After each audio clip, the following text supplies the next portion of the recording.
الرحمن الرحيم الحمد لله رب العالمين والصلاة والسلام على سيدنا محمد وعلى آله وصحبه وبارك وسلم مودعا مودعا مذكرا تذكيرا ونفع انتفاع والإفادة والاستفادة والحتى مسك بكتاب الله وسنة رسول الله صلى الله عليه وسلم ودعاء إلى الهدى وداد إلى خير ابتغاء وجهه ومرضات قرب ثاوي سبحانه وتعالى معرفة معرفة بركة يا أرحم الراحمين.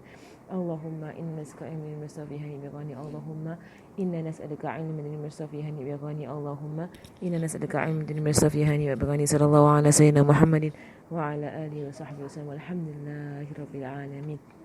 Alright, we'll go into our intentions first of studying the life of Sayyidah Fatimah Azzahraa.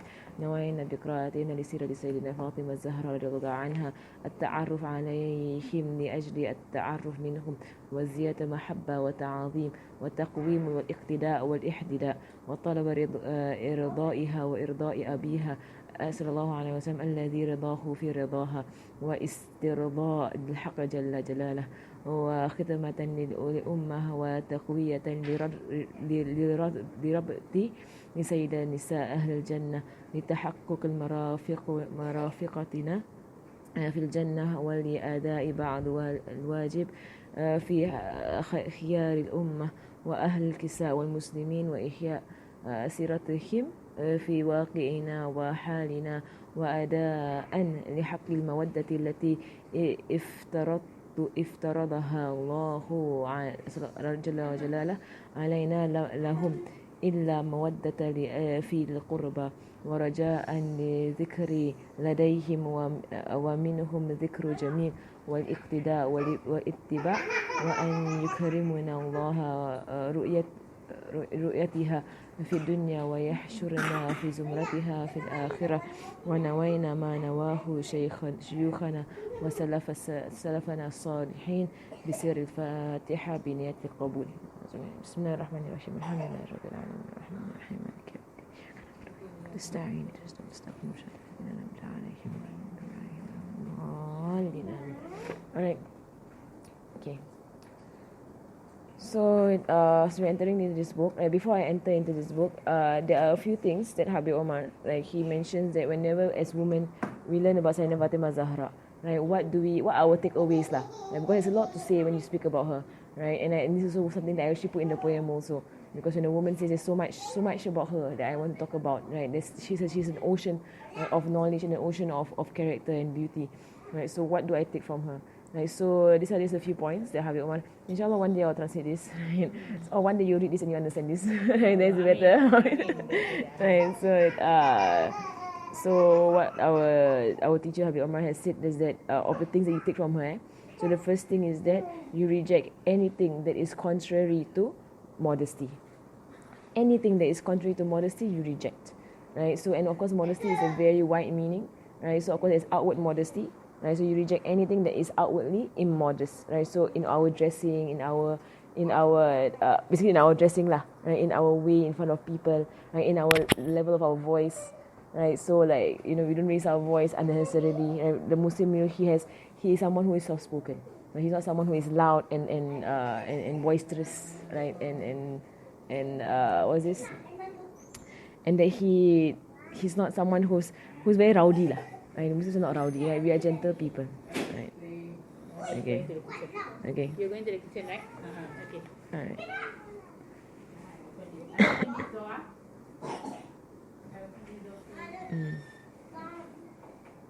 Alright.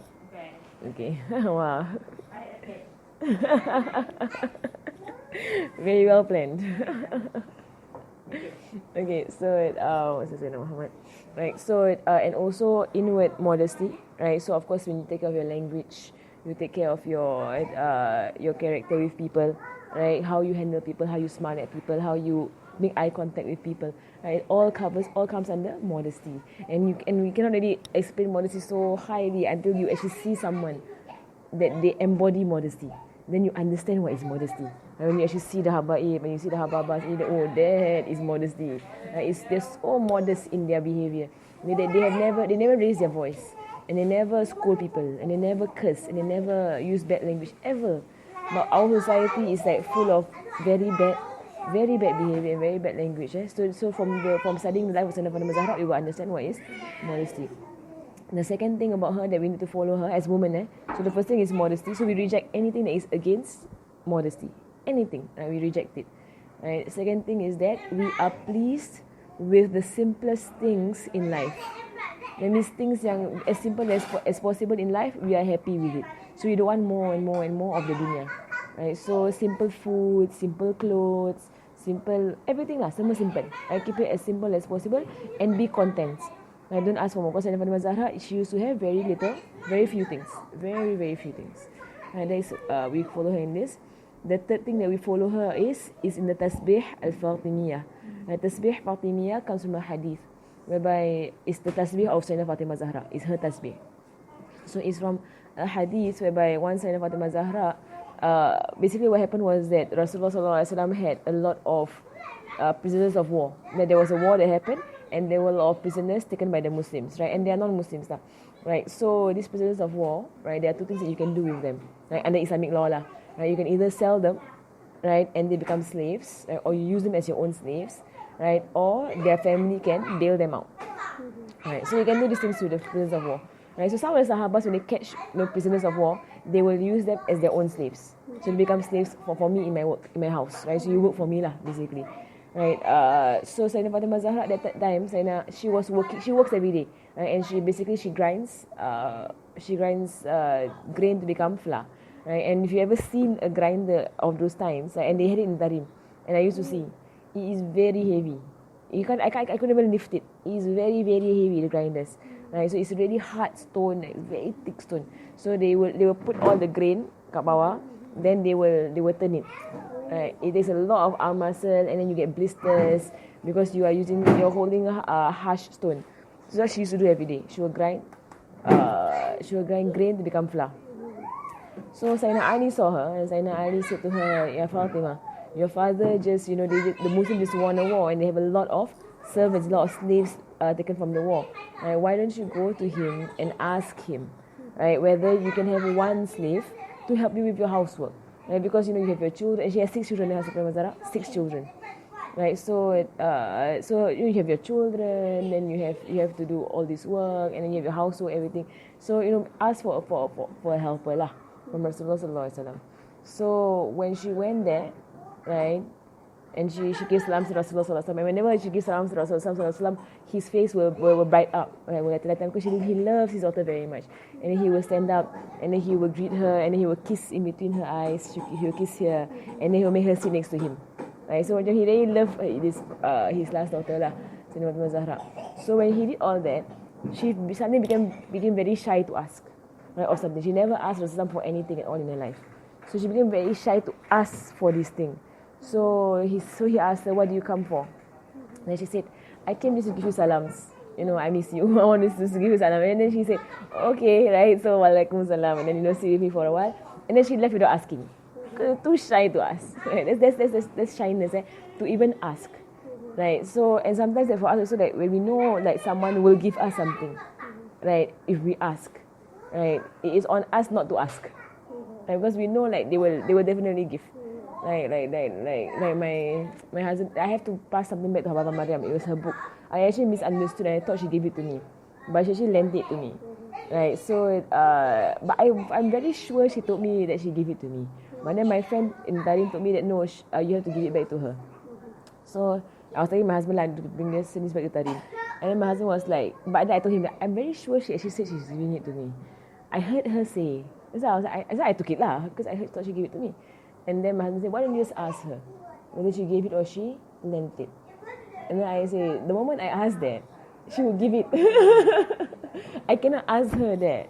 Right? I cannot. I know she will give it. I know her character. The moment you ask, are you giving this to me or lending this to me? They will ask, "Do you want it?" And if you say you want it, then khalas, it's yours. So that is shyness, right? Shyness. You don't even ask, because you sometimes like it's so subhanallah, people there, like you just mention that it's nice and it's yours. You don't even want it tau. You just like, "It's nice, your baju." Suddenly before you leave, they took it off, they pack it out, and they give it to you. So like when you go to their house, you cannot praise anything. Right? Don't praise things that they can possibly give you. You can praise their character and whatsoever, right? But you cannot, don't praise something on the outward. Tiba-tiba is yours. Right, so I learned that from my first year I was there, because whenever I praise something in the house, it's mine of that. So I was like, alamak, cannot praise, right? So and I know like some of them, like you praise something of them, then suddenly like they will go out and they will buy more, like new one, and they will give it to you after that. Then you feel like you're very cannot, right? So that is called also modesty. You don't ask when you know the people with the character, right? They are so generous. And they won't even, and they're very poor, but they are so generous. They will give you the whole thing, right? So yeah lah. I learned a lot of lessons when I was there. Never praise, never say it's very nice. Just keep quiet. So Sayyidina Fatimah, she went and she was shy, too shy to ask her own father. Like kita orang, our father, like no worries. Our mother all just ask, just make them do things for you. She was too shy to ask, so she went back. And then Sayyidina Ali was like, okay, so how did it go? What did your father say? Then she said, I didn't ask him, I was too shy to ask him. Then Sayyidina Ali was like, you know what, your hands are blistering, you're hurting your hands. You need to go and ask him. Go. And then he said, okay, I'll bring you. We go together, we ask together. Okay? Right. So Sayyidina Ali went to Sayyidina Minhaj Azzahraa, back to Rasulullah SAW, right? And then they sat with him. Right? And of course he was again very happy they came, very pleased, everything. So Sayyidina Ali, right, he's now the one who's going to ask. Right? So he said, Ya Rasulullah, right, Sayyidina Minhaj Azzahraa, she does a lot of hard work, and you just had a lot of slaves coming in, like, can you give us one of your slaves, right, to help us in our household. Like, it's fair enough, all the Muslims have slaves, and we don't have slaves, right? So Rasulullah SAW turned to them, and then he said, no, I can't do that, right? Because he said, you see all these slaves, I can sell them and get money from them, right? And he said, I'm not going to leave the Ahlul Sufa. The Ahlul Sufa are the people of the bench in Medina. They are very poor and they are homeless. That's why they are there. They're actually people who come to Medina to learn from Rasulullah, and then they're homeless and they have no money. And the hadith goes that some of them are so poor, right, that the amount of, they don't have enough money to buy the cloth to cover their bodies. Right? So some of them come with very short cloth and they have no money. So the aurat is exposed. Right? But it's only because of poverty. Right? Some of them are not even clothed properly. Right? So it's like, Sayyidina Abu Hurairah used to say that we were so hungry, and he is one of the people at the Ahlul Sufa. We were so hungry, right, that some of us, will hide and not have any clothes on him because he's so poor, right? And then when his friends, so two people will share one cloth, that kind of thing. So some of them will just cover the front part of themselves, so they're that poor lah, poverty. And they will go for days not eating everything lah. So Rasulullah said to Sayyidina Ali, I will not give you a slave. Right? I will not give you a slave. Should I cover up? I will not give you a slave and leave the Ahlul Sufa, right? The Ahlul Sufa to be hungry, right? He said, rather I will take all of his slaves and I will sell them and use the money to feed these people, right? So then he sent them back, right? So of course, okay lah, they all okay lah. And they understood, right, why they cannot get a slave, so they went back, right? And they were not unhappy, they were okay, they were actually okay. But Rasulullah SAW, as a father, right, and someone who loved his daughter very much, he felt, okay, shouldn't let them go back with nothing. Should give them something, right? So later that night, he went to their house, and he entered their house, right? And they were both sitting on the bed, right? Then he said, "Makanukum," right? Means stay where you are, right? So he came on, and their bed is not a bed, their bed is like basically a mat of leaves, basically. It was leaves on the floor, right? Basically that was all it was. Right, so he came in, right, and he sat between them, Sayyidina Ali and Sayyidina Fatimah. And remember, Sayyidina Ali is his adopted son. So some of Sayyidina Ali since he was 10 years old. Right, so Rasulullah is like a father to Sayyidina Ali. So he's like a father to both of them. Right, so he sat between them, right, and then he said to them, should I teach you something that is better for you than a slave? Right, so now he's going to give them something that is better for them than what they asked for. And this is the sunnah of Rasulullah, that if you reject them, right, and because they can't have it lah, they can't have it, give them something else. And it doesn't have to be something that is physical. I can give something that is of benefit and nasiha, whatsoever, and advice, something lah, something just to give them. Right, so he said, of course, Rasulullah tell us, give us something that is better than what we asked for. Then he said that whenever you go to there's two hadiths.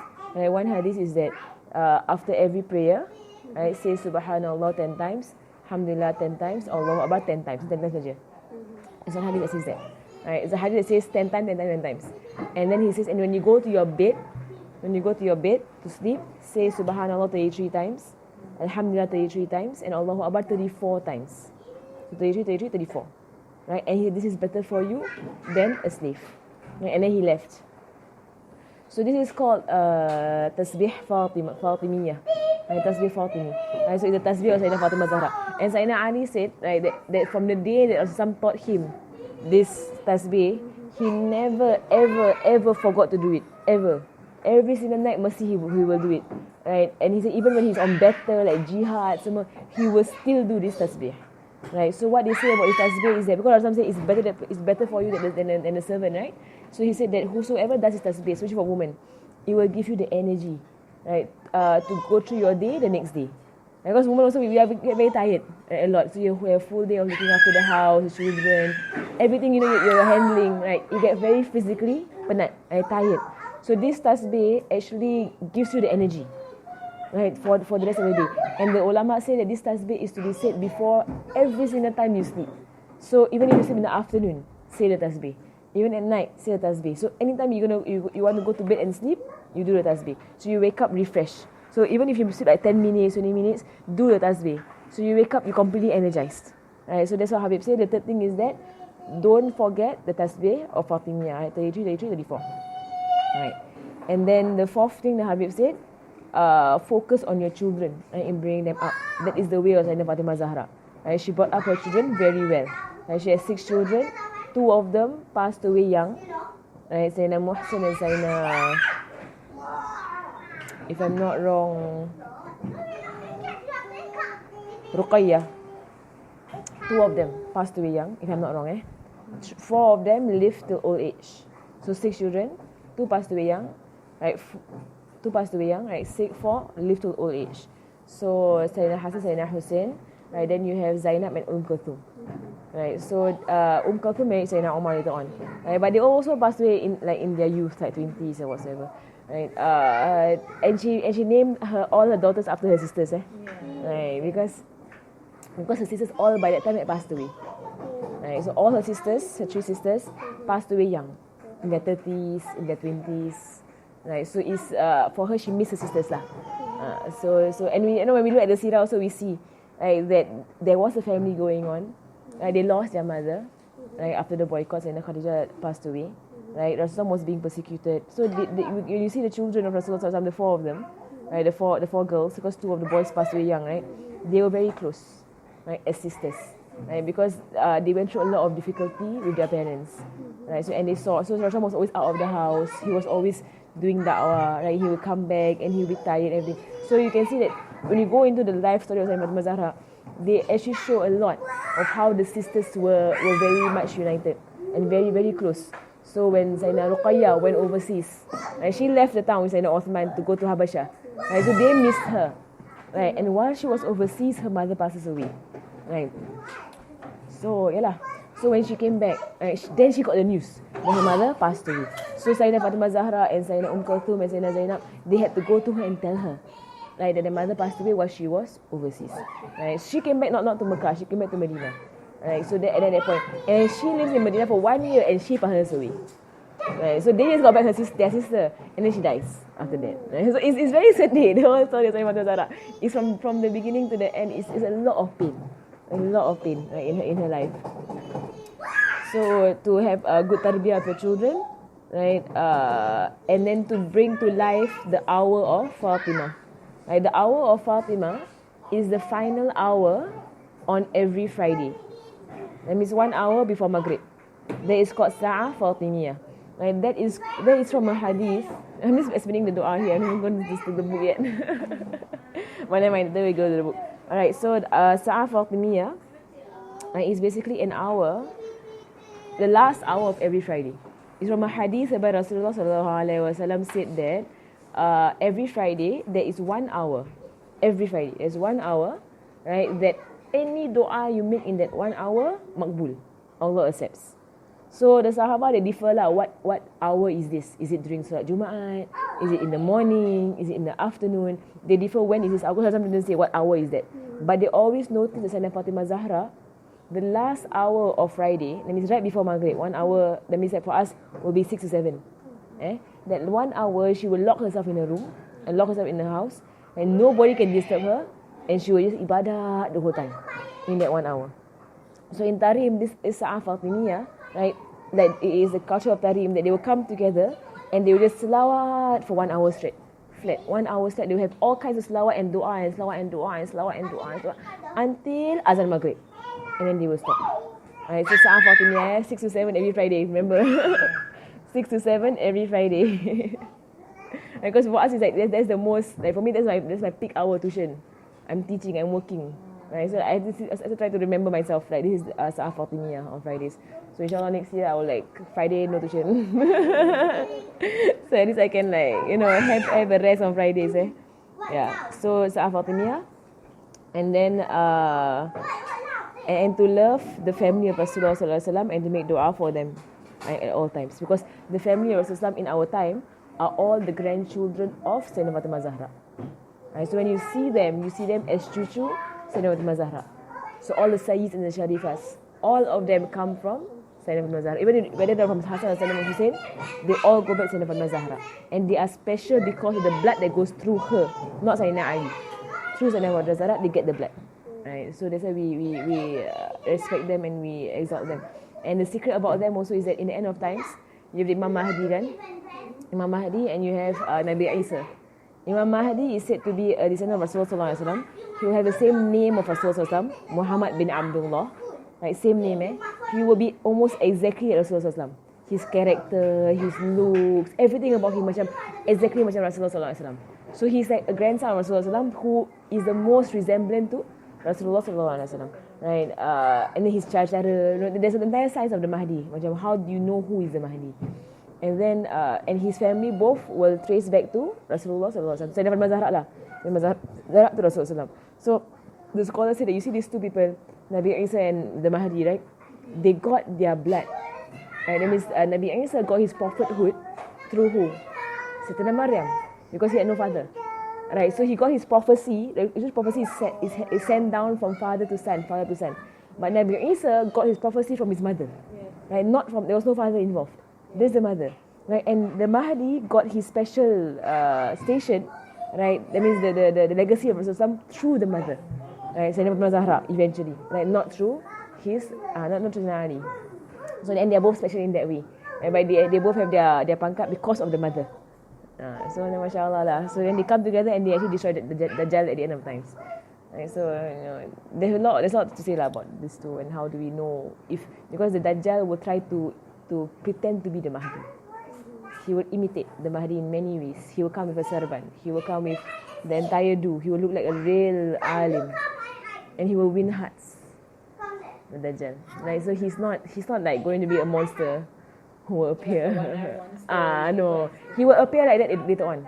Right? But then initially to win hearts, he will come out as a scholar who brings peace to every land that he goes to. Budak-budak.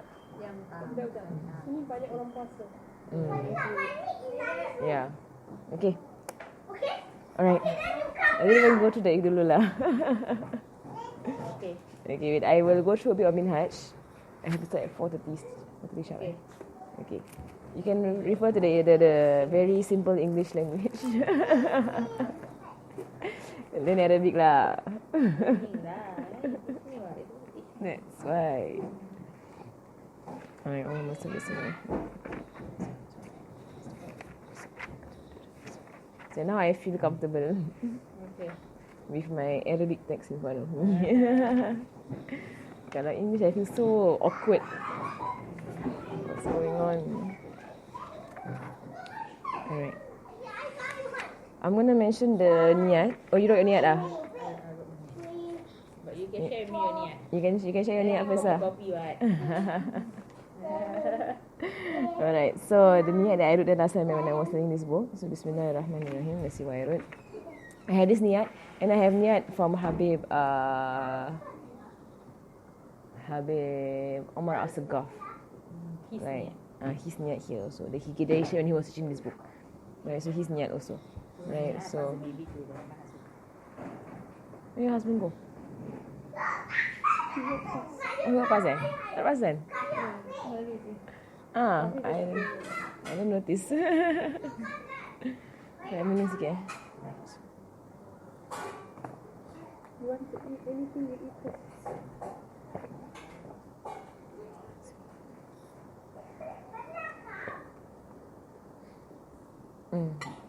Alright, so bismillahirrahmanirrahim. اللهم صل وسلم وبارك على سيدنا محمد الفاتح لما أغلق والخاتم ما سبق ناصر الحق بالحق والهادي إلى صراط المستقيم وعلى آله وصحبه حق قدر مقداره العظيم صلى الله عليه وعلى آله وصحبه حق قدر مقداره العظيم. نويت بقراءة هذا الكتاب. Right, so I intend in reading this book ودراسته, right, in studying this book, وتدريسه, and in teaching this book, التعلم والتعليم. Right, so this is Imam of niat of Imam al-Haddad, always put it in, right, to teach and to learn. والمذكر والتذكير, right, and to remind and to be reminded. والنفع والانتفاع, and to benefit and to gain benefit.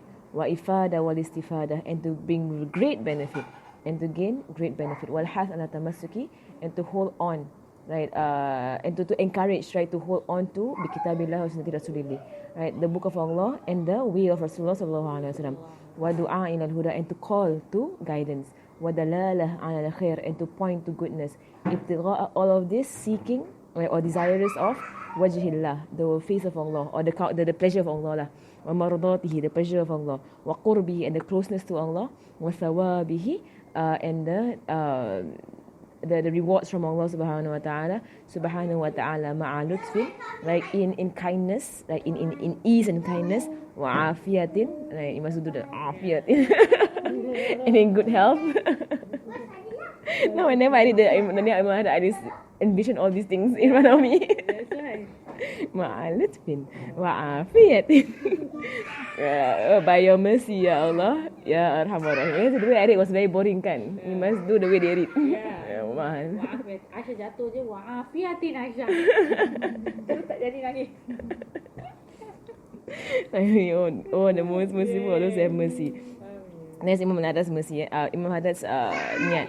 Wa nawaitu, right, and I intend at-tazkiyah li nafsi, right, and I intend to purify myself, wa hawa, and the hawa, right, my nafsul hawa, right, and my desires. Wa tabauda an hubbid dunya, right, and to remove, right, to completely remove the love of this world. Kullama yushghiluni an dhikri rabbi, right, and everything that occupies me from remembering my Lord Ta'ala, right, the Most High. Wa nawaitu, and I intend al-qurb min Allah Ta'ala, right, to come very close to Allah subhanahu wa ta'ala. Wa an yaj'aluhu ta'ala amami, and I intend to make him in front of me. Fi kulli lahza, right, in every moment, fi hayati, in my life, right, I see him wherever I go, right, every moment in my life. Hatta, until ashhaduhu wa a'amal bi ihsan, until I am able to witness him and see him, and I act in ihsan, I mean in the truth of ihsan, was sidq, right, and truthfulness, wal yaqeen, and full certainty in whatever I am doing, wal ikhlas, and sincerity to Allah subhanahu wa ta'ala. Wa nawaitu, and I intend at-tamassuk, to hold on to bikalami hujjatil Islam al-Imam al-Ghazali, right, to hold on to the words and the advice of the proof of this religion, Imam Ghazali, right, tul al-hayati, for the whole of my life, right, for the whole of my life. Wa islahi qalbi, right, and to rectify my heart, the disease that is in my heart. Wa ahli, and my family. Wa awladi, and my children. Wa awladi wa kulluhum jami'an, and everyone all together. So I intend that they be rectified, right, and they be made right. Wa nawaitu, and I also intend kadhalika an akuna min al-ulama ar-rasikhin, and I also intend, right, with learning of this book, that I become of the scholars who are true, right, who are true, right, who have the knowledge deeply embedded in them. Al-amilina bi-ilmihim, like those who act on what they know, right, those who act on their knowledge. Muradina li wajhillah, those who are desirous of the countenance of Allah, the face of Allah Ta'ala. Wala liljah amam an-nas, right, and not at all desirous of station like opposition in front of people, like hatta yaqbalullaha minna, so that Allah will accept from us whatever we do. Ijtihadina, our striving, so Allah will accept our striving for him, like, because it is of the niyat lah, that when you learn these kind of things, and like for me it is of the thing that scares me lah, that when you teach you get very arrogant, right? You think that you are the one, you think that you are you're mashallah and whatsoever, right? So it's always in the intention that you intend, right, that you understand that you do this only for Allah subhanahu wa ta'ala and nothing for the people, right? So it doesn't matter what the people think, right? And whether or not they come or they don't come, doesn't matter, right? All you see is Allah subhanahu wa ta'ala, right? And that Allah accepts our striving for him and our a'mal, our deeds for him, li ajlihi ta'ala, only for him, right? It's purely for him. Wa nawaitu, and I intend, anna Allah akhraja bihi min qalbi, and I intend that Allah removes, right, by this reading of this book from my heart, kulli qadrin lid dunya, every weight, right, that is in my heart for this dunya, wa kulli mahallil khalq, and every position for the creation of Allah. That means every space in my heart that is for creation. Yamiluni ila ma'siyatihi, right, that will pull me, right, to disobey him. Aw yushghiluni, right, or it will occupy me an ta'atihi, that will occupy me from obeying him. Or whatever that will yahulu baini wa baina tahaqquqi bima'rifatika al-khasa, what will go between me and between him, right? Between me and between knowing Allah, the ma'rifah of Allah that is pure, right? So khasas, there is especially the knowledge of Allah subhanahu wa ta'ala, and whatever will come between me and between the love of Allah subhanahu wa ta'ala, that is khalisah, that is pure, right? Bi asrari Fatiha bil qabul, right? So with the secrets of Fatiha, with acceptance.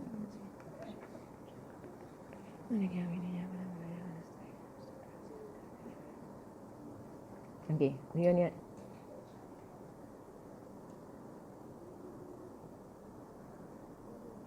Read lah, your niat. No, I'm not sharing my niat. Okay lah. You're supposed to read it privately, right? Okay, read your niat privately. Okay, read your niat privately. Yeah. I share my niat sih. Yeah. I didn't say you should share.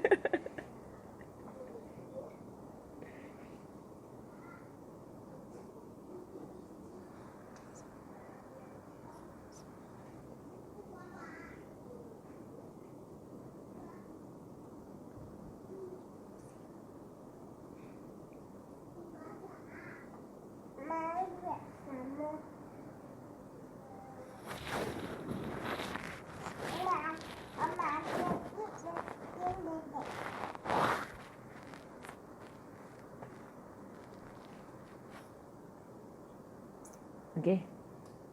Alright. Okay, so the Habib, he taught us these few niyats here. I'll go through it. Right. So this we still haven't much to do. But that's mashallah, kat situ that's how it is. The first few lessons is all intentions, introduction. Macam they go through a lot of this. Because if you don't get all of this, then you can learn the whole book and the whole thing can be wasted. Pasal you have no proper intentions. Right? So they will always make sure that your first part, your first step is correct. Right? Then the rest of it will be very, very easy for you. Right? So he said, okay, so this is the intentions there. Habib, what? This is Habib Omar Asghar is his name. I'm not wrong. Yeah, I'm not wrong. Asghar. Right. So okay, so he says, so he intends an natbi' kalamillahi wa imtithal al-amr wa natbi' sabila man wasala ila Allah ta'ala. Right. So the first intention he says that we follow the words of Allah and that we obey any commandments and that we follow the way of those who have reached Allah. Right, so whoever has reached Allah, we follow their way. Imam Ghazali lah. Right, وَاتَّبِعْ سَبِيلَ مَنْ أَنَابَ إِلَيَّ. Right, Allah subhanahu wa ta'ala says in the Quran, and follow the way of those who have turned to me. That means they have come to me. And and someone who is awwab, right, the one who turns to Allah subhanahu wa ta'ala, of those is Nabi Ibrahim. Right, he's someone who has come and reached Allah subhanahu wa ta'ala. Right, فَنَنْوِي هَذَا. Right, so we intend this. وأن من يتبع مثل الإمام غزالي لا يغلق عليه باب الرحمن. And whoever has taken Imam Ghazali as his guide, right, and taking the books of Imam Ghazali and follow Imam Ghazali, then the door of the most merciful will not close onto him ever, for as long as he follows Imam Ghazali, right? The doors of Allah's mercy, right, or the most merciful will not close onto him at all forever, right? And then we also intend, and this is a very interesting intention. I didn't even think about it when Habib said it. I was like, wow, I didn't think about this. And that we intend to be exposed to all of our faults. That's an intention, huh? Let me see it. Right, let me see it. Right, so yaktashif uyubana. Right, subhanallah. And why we intend this? So to be exposed, so that Allah shows me all my faults. So Allah brings out keluarkan semua. Right, so you see how you are, macam really how you are, kan? So Allah exposes all your faults, so he said hatta naqti'uhu al-uyub min usulihi, so that we can completely cut or destroy our faults from the roots. Like we can completely remove it, like completely uproot it, like from its roots, because you're exposed to where it comes from. And that's the book of Imam Ghazali. Imam Ghazali will exactly point to you where is the problem in your heart, or where is the problem in yourself, that you must break from there if you want to remove this faults or this uyub. It's always ayam, right? Wa in wajadtu aib fiki, and he says that, and the Habib says, and if you find in yourself a fault, right, or an aib, right, in yourself, la tahzan, don't be sad. Don't be sad. And Habib, because he is like, because he's teaching this, and he's like, you want to see all your faults, right? And you're like, can I handle it? Kan kalau see all our faults, So he said, don't be sad. And li'anna hadha min ni'mah wa rahmah. Right, so because this is a form of blessings and mercy from Allah subhanahu wa ta'ala. When Allah shows you your aib, right, when you learn about your own aib, that's me, right, and I have all these sicknesses, kan, right, that is actually ni'mat from Allah, and it's rahmah from Allah. Why?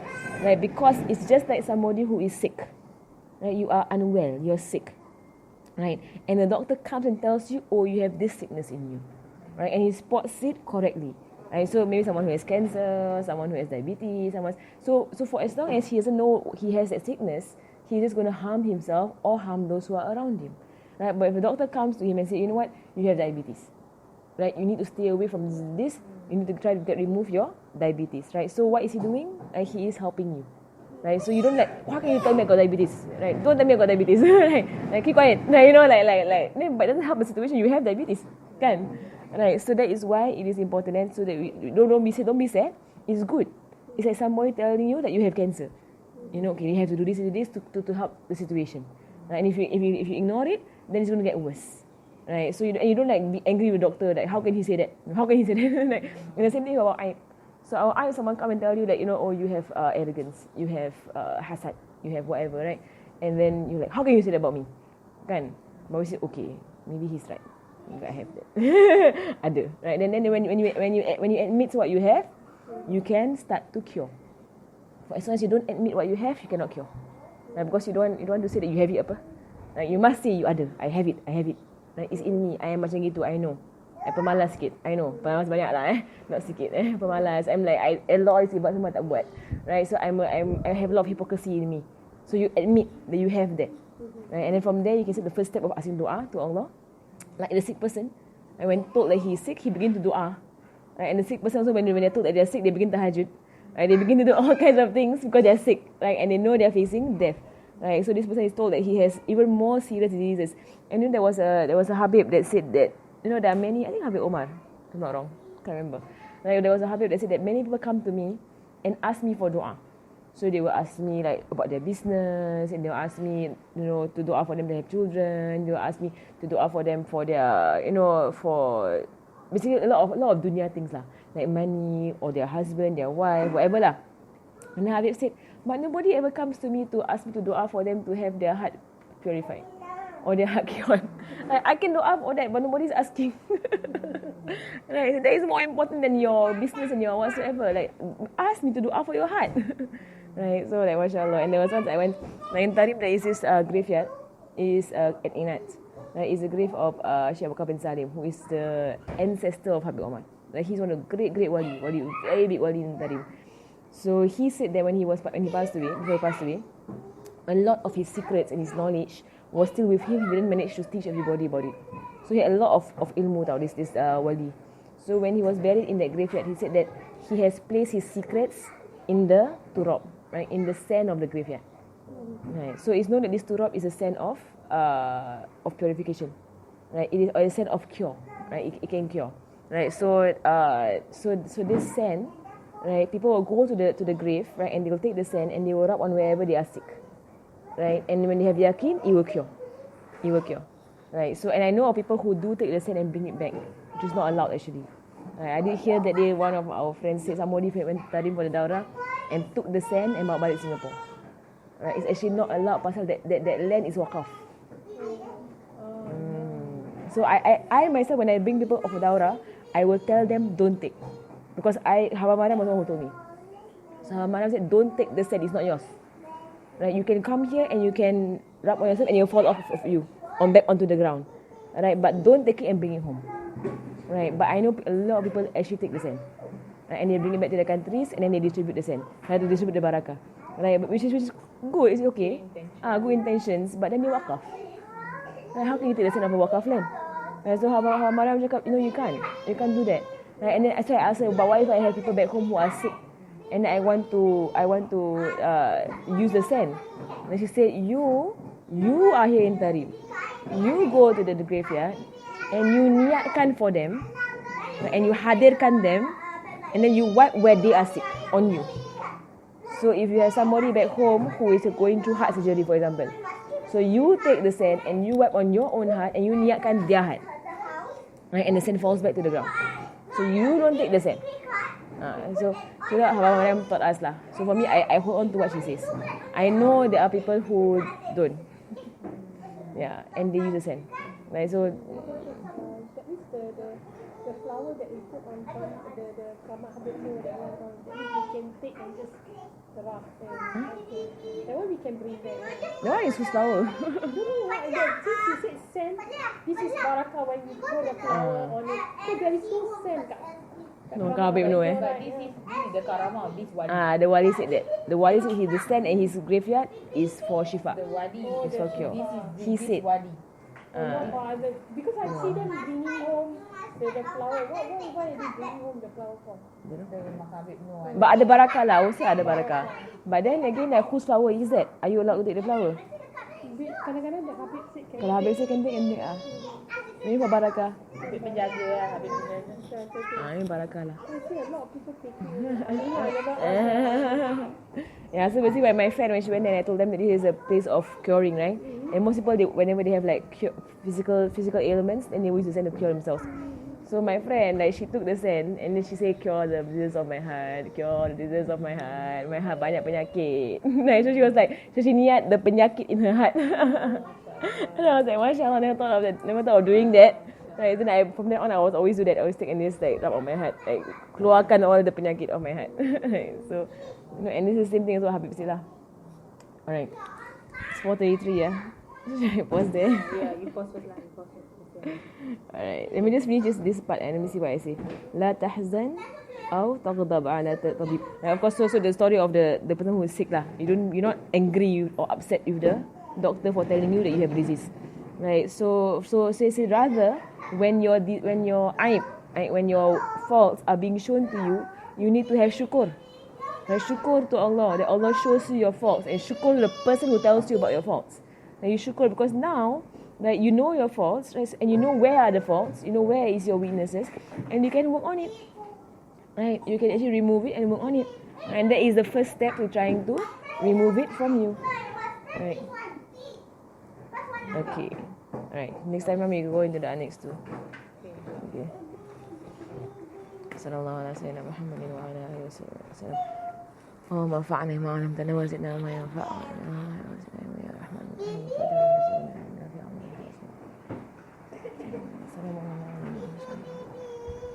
وإلى حضرة النبي صلى الله عليه وسلم الفاتحة.